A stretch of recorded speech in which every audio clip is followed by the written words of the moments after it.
Disclaimer, not disclaimer.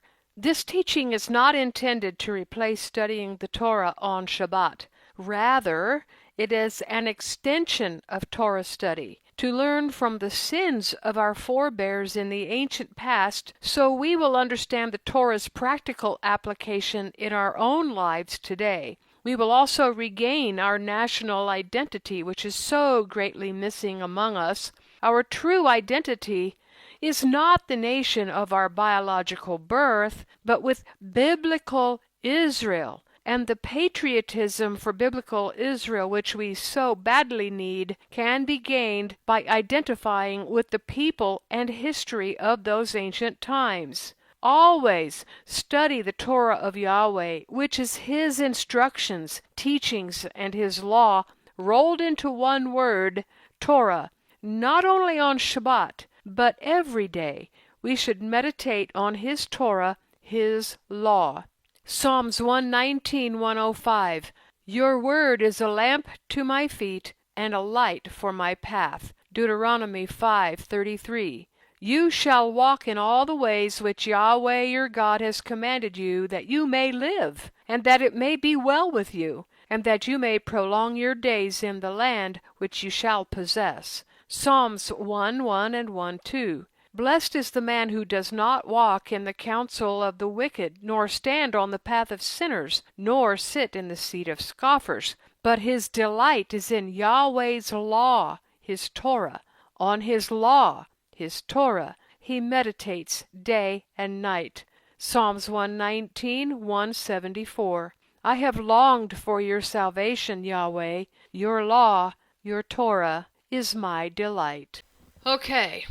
Father, we thank you for this Shabbat, and I thank you for this teaching, and I thank you for the understanding that that you have shown us, and I just pray that only your words will flourish in your understanding and your truth, because you are the only one with the word, the understanding, and truth. And so, Father, let nothing of me or of anyone who speaks on your behalf, if it's their words, that nothing of them or their words will flourish, that only your word will come forth, because your kingdom is glorious and you prevail, Father, over everything. In Yeshua's name, amen. Okay, so this teaching is called the Abomination of Desolation, the central focus of the coming tribulation. I said here that believers are looking for one central event. We've had a lot of discussions in our group about this one central event, and it's partly why I decided we need to study it, because we are looking for one central event which will tell us where we are in regard to the amount of time before Yeshua will return to save us and restore His kingdom. The only event that can time His return is the fulfillment of the Abomination of Desolation, spoken of by Daniel the prophet in Daniel 9 and in Matthew 24:15. This is because the preceding explanation in Matthew 24, given by Yeshua, which also happens in Mark and Luke 21, does not begin with a specific prophetic event. Rather, we are told to watch for wars, rumors of wars, famines, pestilences, and false prophets, with no event to watch for that kicks these off at the start of the coming 7-year tribulation. And when Yeshua said these things are just the beginning of sorrows, he was telling us that we're not going to know exactly when the desolation is going to happen. And so he told us these are just the beginning of sorrows, and then he explained or launched into what is going to be part of that in the beginning before the desolation, which is the persecution of his followers. That is going to be one way that we're going to know, but not know how long we've been in this situation. We can't know anything until the abomination of desolation occurs. So the first 3.5 years of the 7-year time period is commonly referred to as Jacob's sorrows, and that is Jacob being sorrowful over what his sons do to each other. In Matthew 24:9 it says, "They will deliver you up to oppression and will kill you. You will be hated by all of the nations for my name's sake." Mark 13:9 says, "But watch yourselves, for they will deliver you up to councils," or Sanhedrins, it says in some versions, "and you will be beaten in synagogues. You will stand before rulers and kings for my name's sake, for a testimony to them." And in Luke 21:12 it says, "But before all these things they will lay their hands on you and will persecute you, delivering you up to synagogues and prisons, bringing you before kings and governments or governors for my name's sake." The persecution to come, then, will not be marked with a specific event. I don't care how many pre-trib rapturists there are out there. First of all, there's no such thing as a rapture. So definitely there's no pre-trib rapture because there's no rapture. God has a whole other plan than, taking some people off the earth while some of the other ones get to suffer. There's just no such plan in Yahweh's kingdom. Never has been from the beginning and never will be.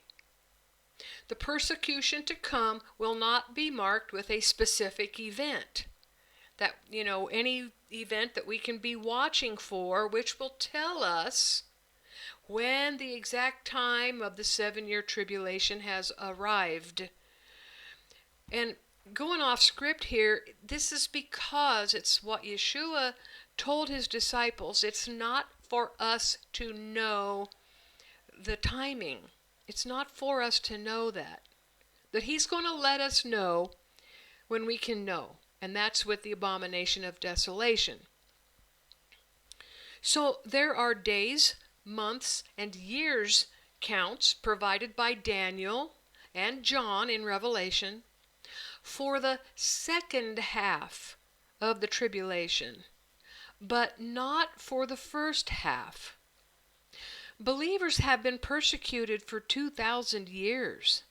So it will be unknown to us when the first half has commenced. And it's in the first half that the final persecution of Yahweh's and Yeshua's believers will happen.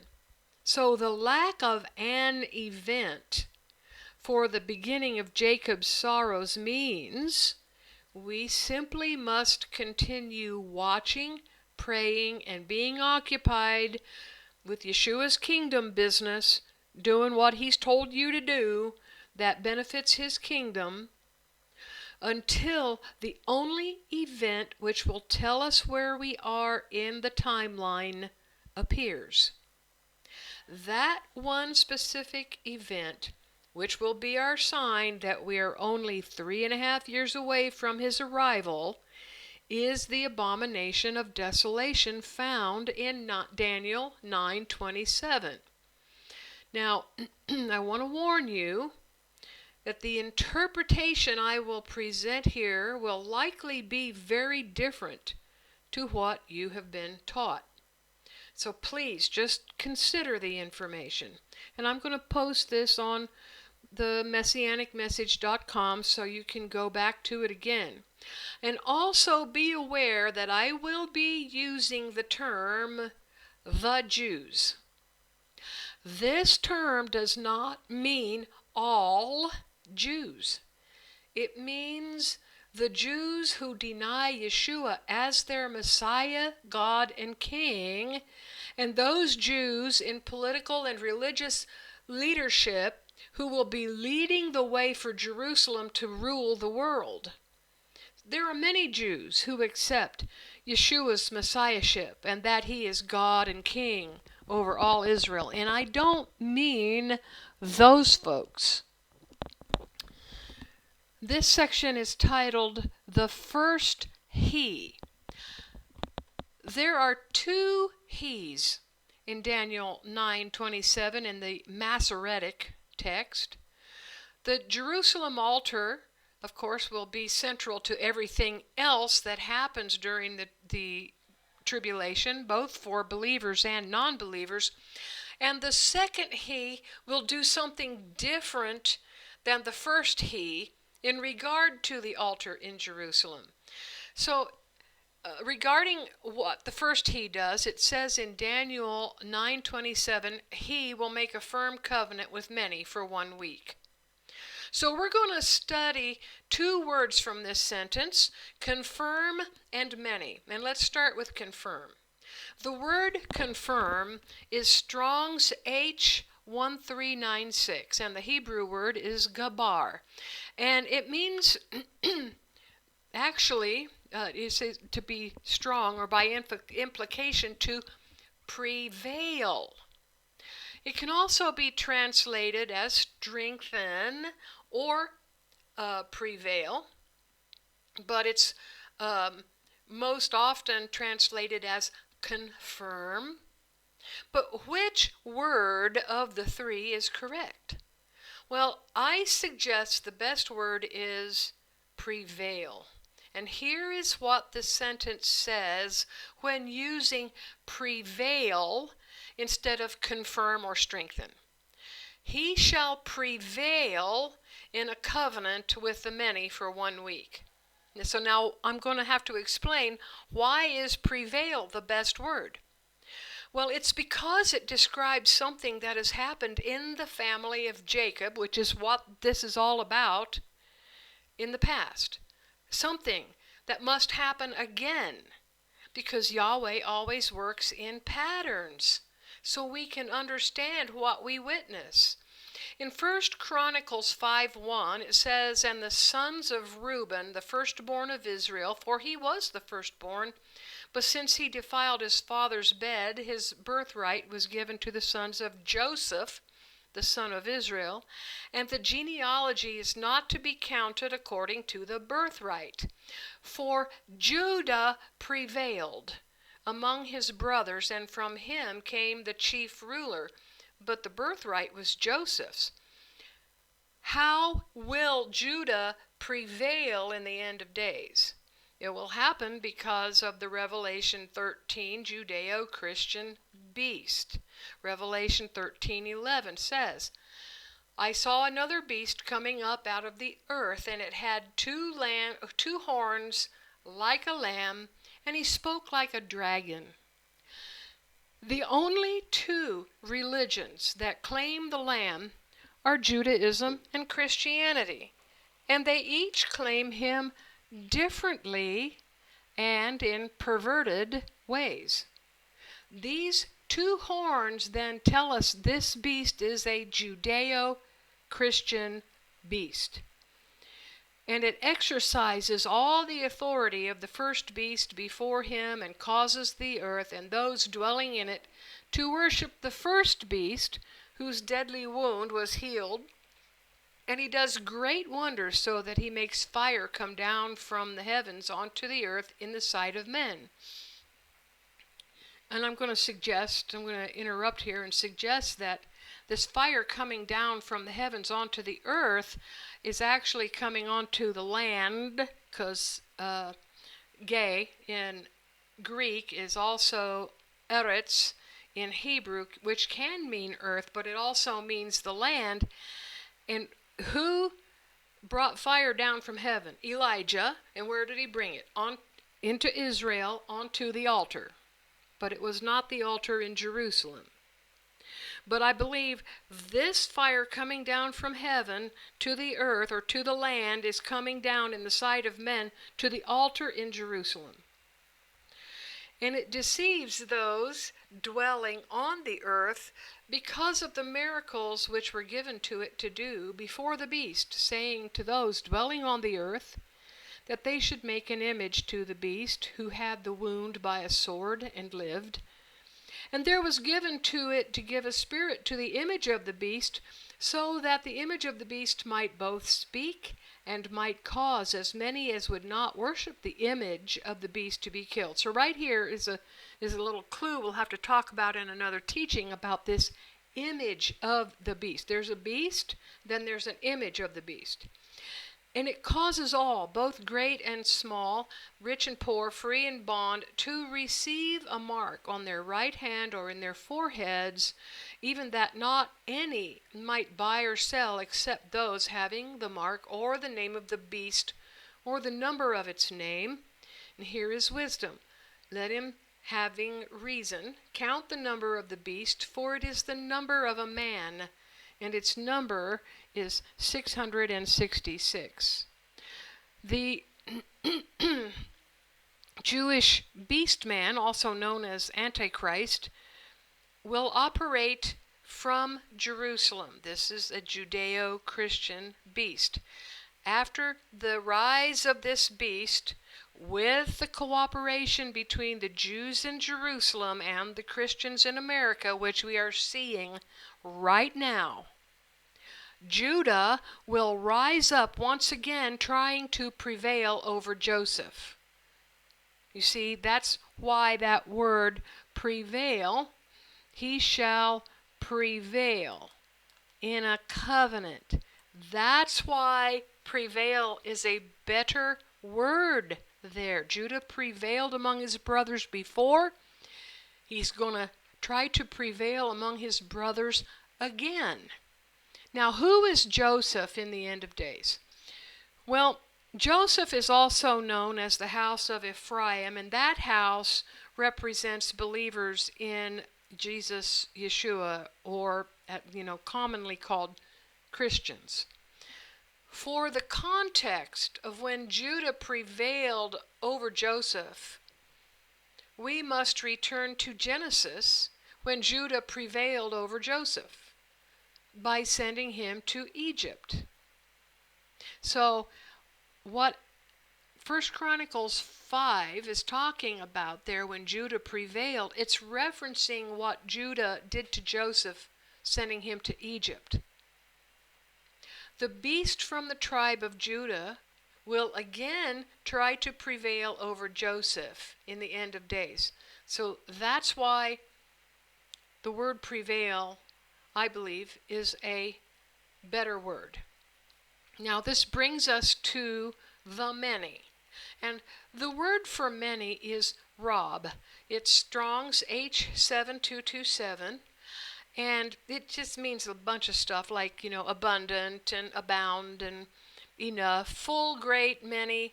But this same word, this word rob, is the same word used for the Arab rob, the multitude that left Egypt with the Israelites in Exodus 12:38. The word rob is just a contraction, a shortened version of this three-letter Hebrew root word, which means to cast together. Rob is a people that are cast together. They're all lumped together in one word. In other words, it's a biblical stereotype. And for the purposes of the beast, everyone who is not of his ethnic group, the beast's ethnic group, the Jews, will be cast together into another category called non-Jews. So the beast will make a covenant between the Jews and non-Jews, in which Christians don't fit into that. I believe many people will make covenant with the beast, but then you can't really call them Christians, because Christians believe in Yeshua. They don't believe in the Antichrist. Now, this is an obvious statement, but I have to make it because Yahweh's altar must exist and be operational in Jerusalem so that the events of Daniel 9:27 can come to pass.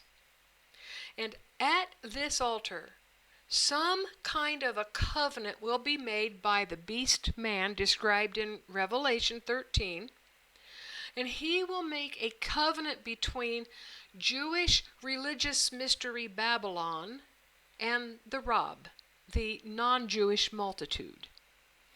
And this may take the form of a mimicking of Exodus 24 in a similar ceremony at the altar on Temple Mount.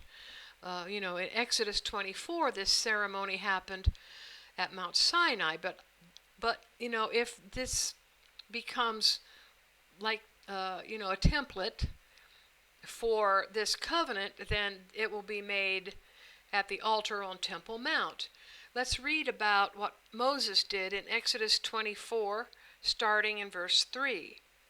Moses came and told the people all of Yahweh's words and all the ordinances, and all the people answered with one voice and said, all the words which Yahweh has spoken we will do.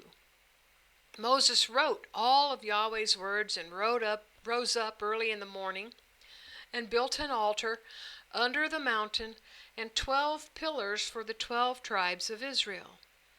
And he sent young men of the children of Israel who offered burnt offerings and sacrificed peace offerings of cattle to Yahweh. Moses took half of the blood and put it in basins, and half of the blood he sprinkled on the altar. He took the book of the covenant and read it in the hearing of the people, and they said, all that Yahweh has spoken we will do and be obedient. Moses took the blood and sprinkled it on the people and said, look, this is the blood of the covenant which Yahweh has made concerning you with all these words. Now here is the mockery of that. The beast came and told the people all of Mystery Babylon's words found in the teachings of Judaism, and all the ordinances, and all the people answered with one voice and said, all the words which Mystery Babylon has spoken we will do, either by converting to Judaism and denying Yeshua, or agreeing to adhere to the Noahide laws. The beast wrote all Mystery Babylon's words and rose up early in the morning and built an altar under the mountain and 12 pillars for the 12 tribes of Israel. That's, the 12 tribes will be represented somehow, perhaps through the 12 tribes flags that adorn every synagogue. The Jews claim all 12 of the tribes, even though they are only 4 of the tribes. They still claim everybody. Excuse me. And he sent young men of the children of Israel who offered burnt offerings and sacrificed peace offerings of cattle to Mystery Babylon. The beast took half of the blood and put it in basins, and half of the blood he sprinkled on the altar.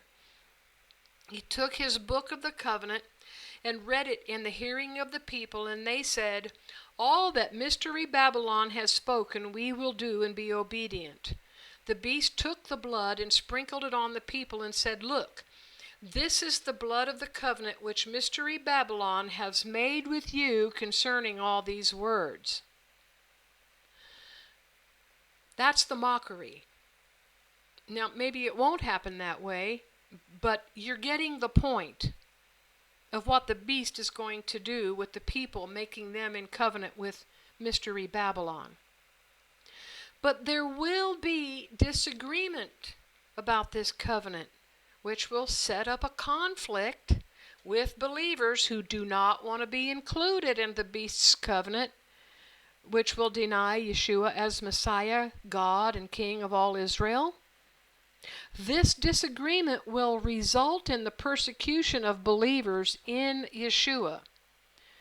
Those opposed to the beast man's covenant worldwide will be represented by the 2 witnesses in Jerusalem, whose purpose will be, as it says in Revelation 13, Yahweh will give power to his 2 witnesses, and they will prophesy 1,260 days, clothed in sackcloth.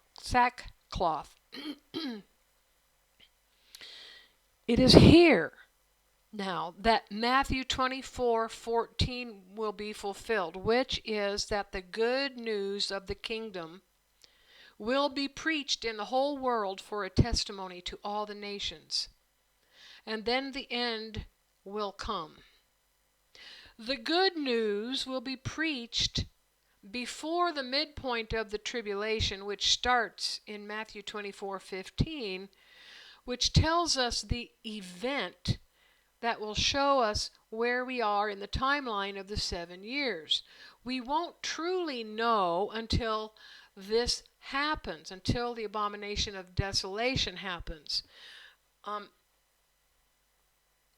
It's not certain to me that when this beast man does this ceremony, that the ceremony itself will be done at the start of the 3.5 years. I'm not certain about that. I think it will, but I'm not certain about that. After the covenant has been established and the persecution and killing of Yeshua's believers and the 2 witnesses have taken place, the second he of the Masoretic text will attack Jerusalem. Now, I've been talking about the Masoretic text, and so we're going to stick with the Masoretic, but I'm going to tell you something about the Brenton Septuagint. The Abomination of Desolation is the event that will mark the second 3.5 time period, frequently referred to as the great part of the tribulation, and it will also be the event which triggers the ingathering. Only Daniel and Yeshua have spoken of this. Matthew 24:15. When, therefore, you see the abomination of desolation, which was spoken of through Daniel the prophet, standing in the holy place, let the reader understand.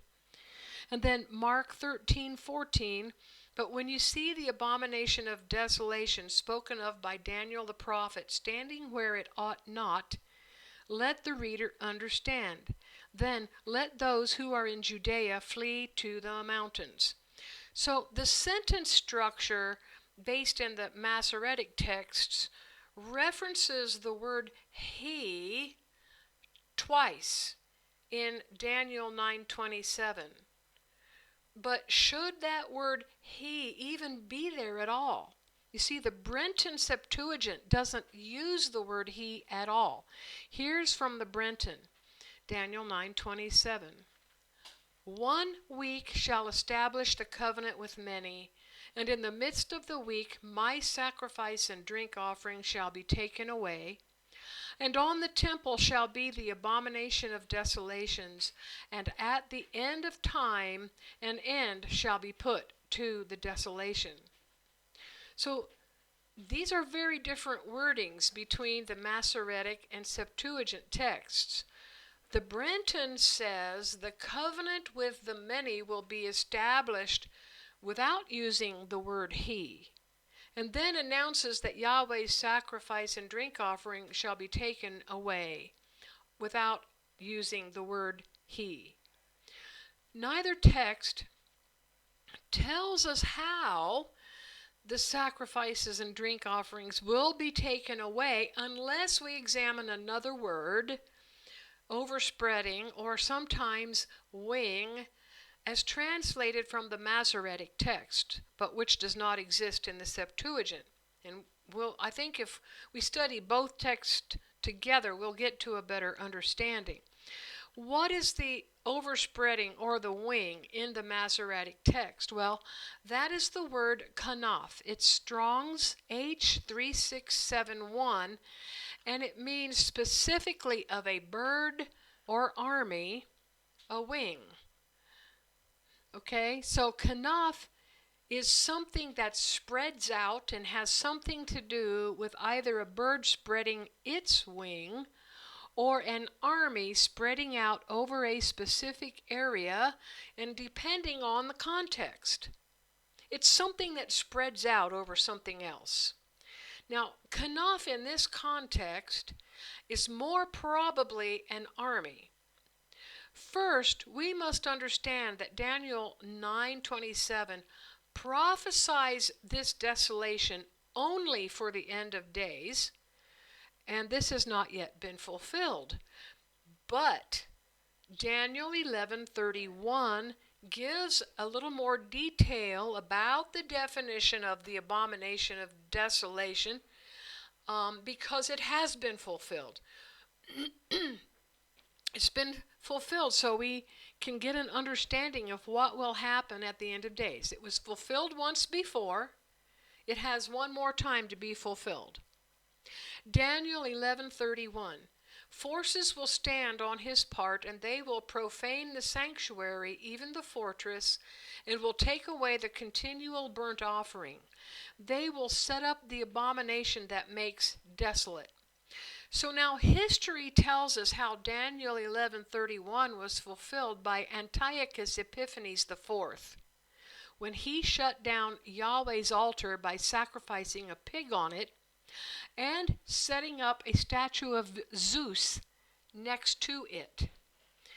The act of a foreign invader stopping the sacrifices, followed by setting up its god next to Yahweh's altar, is the abomination that makes desolate. Babylon and Rome both shut down Yahweh's altar, but without setting up a statue of their gods. Yahweh did not declare that they had made an abomination that makes desolate. What Antiochus Epiphanes did set the pattern and defined what the abomination of desolation is. It's the two-part stopping the sacrifices. That's the abomination. I'm going to show you that that's, in another scripture, having to do with abominations on Temple Mount, and setting up that which desolates. And that came about by the overspreading, the kanaf, the attack by the Greek army, which allowed Antiochus Epiphanes IV to set up Zeus next to Yahweh's altar. That sign was important because it not only conquered Jerusalem, it was the evidence that Jerusalem's conquered. But that sign, that statue of Zeus, conquered and subjugated Yahweh in favor of Zeus. And what does this mean? Well, this specifically shows that Yahweh either does not exist or is just one God of many. That's what that means. The end times abomination of desolation will also come from an outside invading force, and its sign, which it's going to bring with it, will be one of conquering and subjugating Yahweh to their God. Now, there's a building, the Dome of the Rock, that now stands on Temple Mount, which will play a role in bringing the invading army. That building, along with the Al-Aqsa Mosque, will be the reason the invading army will come to destroy Yahweh's altar. But before I tell you which army will do this, I want to explain why the Masoretic texts, 1st and 2nd He's, are two different figures, not one, as is explained in all commentaries and in all pulpits. There is a fundamental misunderstanding of how the Jews behaved regarding Yahweh's daily offerings. Never in Scripture did any king of Judah or any Levitical priest or any Jew stop the sacrifices and offerings at Yahweh's altar. Now, they did a whole bunch of other horrible things around it. They stood up idols next to it, and they even moved it out of its place in 2 Kings 16. That's in the story of Ahaz. And then you have Ahaz's grandson, Manasseh, who was even worse than Ahaz. But no Jew ever stopped the sacrifices, the daily sacrifices, the burnt offering and the drink offering. We must follow and adhere to the patterns that Yahweh gave us for our understanding. That's why he gave us the patterns, so that we can look back and say, okay, what's happened in the past? Isaiah say, you want to know what happens in the end, go back to the beginning. What happened back there? We follow and adhere to the patterns that Yahweh gave us for our understanding. The Jewish beast will follow this pattern to not desolate the altar halfway through the 7-year tribulation period. Let's read about the worst king in Judah's history in 2 Kings 21. Verse 1. Manasseh was 12 years old when he began to reign, and he reigned 55 years in Jerusalem, and his mother's name was Hephzibah. And he did the evil in the sight of Yahweh after the abominations of the heathen. See, abominations were done there, whom Yahweh cast out before the sons of Israel. For he built up again the high places which his father Hezekiah had destroyed. Hezekiah was Ahaz's son. And he reared up altars for Baal, and made an Asherah, as Ahab, king of Israel, did. And he worshipped all the host of heaven, and served them. And he built altars in the house of Yahweh, of which Yahweh said, in Jerusalem I will put my name. And he built altars for all the host of the heavens in the 2 courts of the house of Yahweh. And he made his son pass through the fire, and observed times, and used fortune tellers. And he dealt with familiar spirits and wizards. He worked much wickedness in the sight of Yahweh to provoke him to anger. And he set a graven image of the Asherah which he had made in the house of which Yahweh had said to David and to Solomon his son, in this house and in Jerusalem, which I have chosen out of all the tribes of Israel, I will put my name forever. Yahweh's making sure that we all know exactly where Manasseh put that Asherah pole. It's right there at the temple. And he said, I will not again make the feet of Israel wander any more out of the land. This is Yahweh speaking to Solomon and David. That they won't wander any more out of the land which I gave their fathers, only if they will be careful to do according to all that I have commanded them, and according to all the law that my servant Moses commanded them. By the way, if you want to inherit the land, and that is our inheritance, it ain't heaven. You want to inherit the land and go to the promised land, you've got to be obeying the law. I'm just going to put this in here. But they did not listen. And Manasseh seduced them to do more evil than the nations ever did, whom Yahweh destroyed before the sons of Israel. Well, so why didn't Yahweh say that Manasseh had caused an abomination that made desolate, when he actually did put an idol next to the altar? It is because Manasseh still kept the morning and evening burnt offerings going. Now, there is a religion in Iran that has a Messiah figure who believes Jerusalem belongs to him. I'll just give you a spoiler alert. He's an Amalekite. He's from Amalek. Iran, which is, ancient Persia in Scripture, is the leader of a modern coalition of Middle East nations who are the king of the north in Daniel 11:40-45. Now, this is in the same chapter where Antiochus Epiphanes IV was prophesied to perform the abomination of desolation that I read to you from Daniel 11:31. The attack prophesied in Daniel 11:40-45 on Israel and Jordan and all countries, has not yet been fulfilled in all of history. But Iran will fulfill it and bring with them the Shiite 12th Imam Messiah to Jerusalem. Now, they won't bring a statue. Rather, most probably, they will bring the Iranian flag of conquering, the lion and sun flag. This flag has an image of a lion on it, which is also a pointer back to Babylon. The sun rising from the lion's back is the same sun worshipped in ancient Babylon.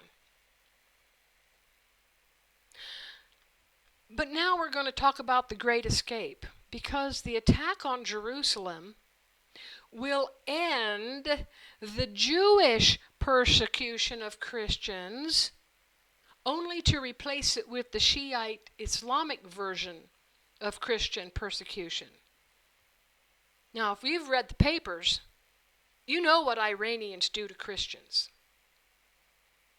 But Yahweh has a plan for his people's escape, starting in Matthew 24:15. Therefore, when you see the abomination of desolation spoken of by Daniel the prophet standing in the holy place, whoever reads, let him understand. Then let those in Judea flee into the mountains. Let him on the housetop not come down to take anything out of his house. You see this attack happen? I mean, and it's going to be sudden. You see it happen, it just don't even grab anything. Don't go to the field to turn back, and, if you're in the field, don't go back to take your clothes. Woe to those who are with child, and to those who give suck in those days. It's going to be a hard flight out of Judea. But pray that your flight is not in the winter, nor on the Sabbath day, for then shall be great tribulation, such as has not been since the beginning of the world to this time, no, nor ever shall be. Both Matthew and Mark have further instructions about this, which I don't have time to address here. Just know that the abomination of desolation is set up in Jerusalem, and when that happens, you're just to flee from wherever you are.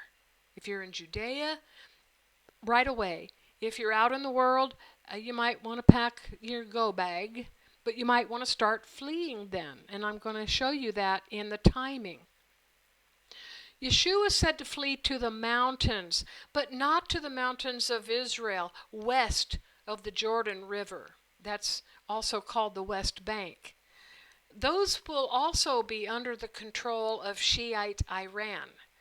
So no, flee to the mountains east of Jerusalem, where Ezekiel 20, verses 33 to 38 tells us that Yahweh will separate the rebels from the righteous, those who he won't allow to enter the land, from those that will enter, and where his people will escape from the king of the north. This will happen in the wilderness of the peoples, in Edom and Moab. And if you look on a satellite map, you can see a prominence of the profile of an eagle, and you can see that eagle's two wings, and those two wings cover Edom and Moab. And we read about how the Lord delivered Israel on eagle's wings. That's going to be repeated. I didn't put that in here, but that's going to be repeated. Jeremiah 16:14 says, "Behold, the days come, says Yahweh, that it will no more be said, as Yahweh lives, who brought up the children of Israel out of the land of Egypt, but as Yahweh lives, who brought up the children from the land of the north and from all the countries where he had driven them. I will bring them again into their land that I gave to their fathers. This is the greater Exodus. But just as in the first Exodus, Yahweh's people will take the same route as before through Edom and Moab. Ezekiel 20, verse 33. As I live, says the Lord Yahweh, surely with a mighty hand, with an outstretched arm, and with wrath poured out, I will be king over you. I will bring you out from the peoples, and will gather you out of the countries in which you are scattered, with a mighty hand, with an outstretched arm, and with wrath poured out. I will bring you into the wilderness of the peoples, and there I will enter into judgment with you face to face. Just as I entered into judgment with your fathers in the wilderness of the land of Egypt, so I will enter into judgment with you, says the Lord Yahweh. I will cause you to pass under the rod, and I will bring you into the bond of the covenant. And I will purge out from among you the rebels and those who disobey me. I will bring them out of the land where they live, but they shall not enter into the land of Israel. Then you will know that I am Yahweh. Well, Edom and Moab is the wilderness where Yahweh's woman will flee to, and I should have added in here that Daniel 11:40 to 45 says that Edom and Moab will escape the king of the north. Revelation 12:6 says the woman fled into the wilderness. That's the wilderness of Ezekiel 20:33 to 38, where she has a place prepared by God, that there they may nourish her 1,260 days. And so there will be another Exodus. But there will also be some from Judea who will not flee. Isaiah 4, verse 2. In that day, Yahweh's branch will be beautiful and glorious, and the fruit of the land will be the beauty and glory of the survivors of Israel. It will happen that he who is left in Zion and he who remains in Jerusalem shall be called holy, even every one who is written among the living in Jerusalem, when the Lord shall have washed away the filth of the daughters of Zion. What are we watching right now? The rise of secular Zionism. That filth is going to be washed away.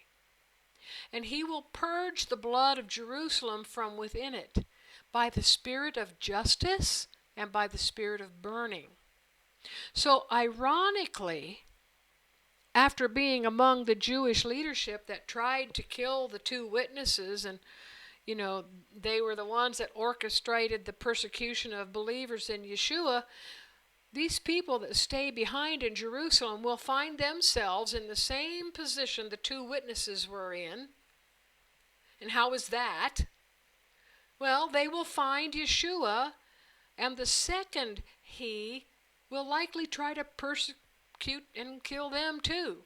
Zechariah 12:10 says, I will pour on David's house and on the inhabitants of Jerusalem the spirit of grace and of supplication.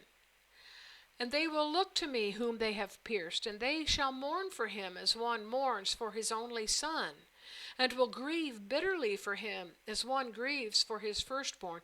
When does this happen? It happens after a war. Zechariah 12:1 through 9. Verse 11, in that day there will be a great mourning in Jerusalem, like the mourning of Hadad-Ramon in the valley of Megiddon. Now, this is not referring to the Armageddon War. It's referring to where, how the mourning that happened after Josiah died in the valley of Megiddon. It was a great mourning because he was a righteous king. The land will mourn, every family apart. The family of David's house apart, and their wives apart. The family of the house of Nathan apart, and their wives apart. The family of the house of Levi apart, and their wives apart. The family of the Shimeites apart, and their wives apart. All the families who remain, every family apart, and their wives apart. By the way, we just read today in the Torah portion, clean yourself up and don't go and see your wives. The Jews that stay behind in Jerusalem will accept Yeshua as Messiah, God and King, and they will call on him saying, Baruch haba b'shem Yeshua. Blessed is he who comes in the name of Yahweh. But they will need supernatural help to keep them from being killed for their testimony about Yeshua, God and King, just like the two witnesses had supernatural protection. And that's quite a plot twist, right? Yahweh will protect them in Jerusalem, as he will also protect all of his other people wherever they are on the earth as they flee, just like he did when they fled from Egypt. And he will protect them even after they get to Edom and Moab. Isaiah 4:3. And it will happen that he who is left in Zion and he who remains in Jerusalem shall be called holy, even every one who is written among the living in Jerusalem. When the Lord shall have washed away the filth of the daughters of Zion, and shall have purged the blood of Jerusalem from within it, by the spirit of justice and by the spirit of burning, Yahweh will create over the whole habitation of Mount Zion and over her assemblies, plural, a cloud and smoke by day, and the shining of a flaming fire by night, for over all the glory will be a canopy. So now here's some timing, the when. We've been reading about the 1260 days, and there is a secondary number of months for the second half of the tribulation. In Revelation 12:6, it says 1260 days. But Daniel 12:11 says 1290 days from the time that the continual burnt offering is taken away and the abomination that makes desolate is set up. Well, 1290 days corresponds to the start of the time that the Jews flee Jerusalem. That's probably around Purim, since historically it was at Purim when the Amalekite Haman wanted to kill them. So 1290 days in the future will be the return of Yeshua.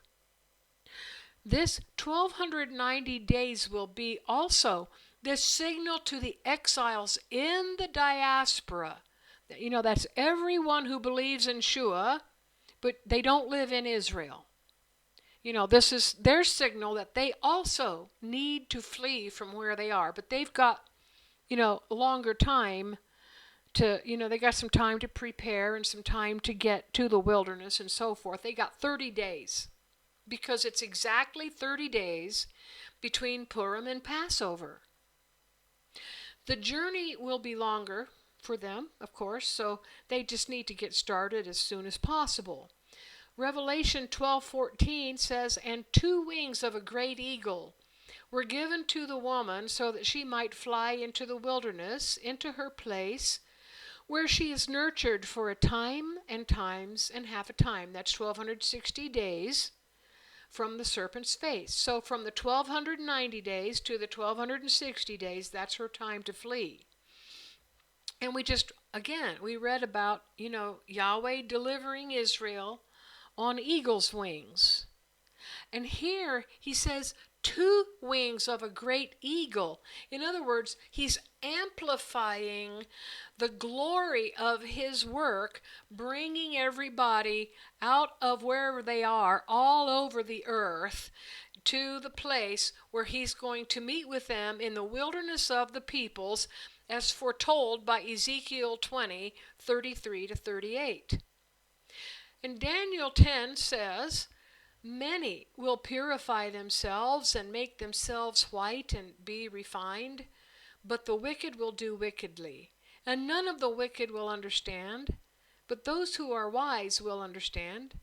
And of course, we read in the book of Revelation about those who will purify their garments and make them white in the blood of the Lamb. And then, I don't remember what chapter it is near the end of Revelation, it talks about the wicked continuing to do wickedly, and the righteous continuing to do righteously. I didn't put those scriptures in here. I probably should have. The place where Yahweh's people will gather is also the place where we will purify ourselves and prepare to enter the promised land to live forevermore and eternally, with Yeshua as our ruling God and King on earth. So you don't need a rapture. You just need to follow God's instructions. But until then, Matthew 24:42 says, "Watch therefore," so just be paying attention, "for you don't know in what hour your Lord comes." Matthew 24:44, "Therefore also be ready, for in an hour that you don't expect, the Son of Man will come." Mark 13:23, "But you watch. Behold, I have told you all things beforehand." And that ends the teaching.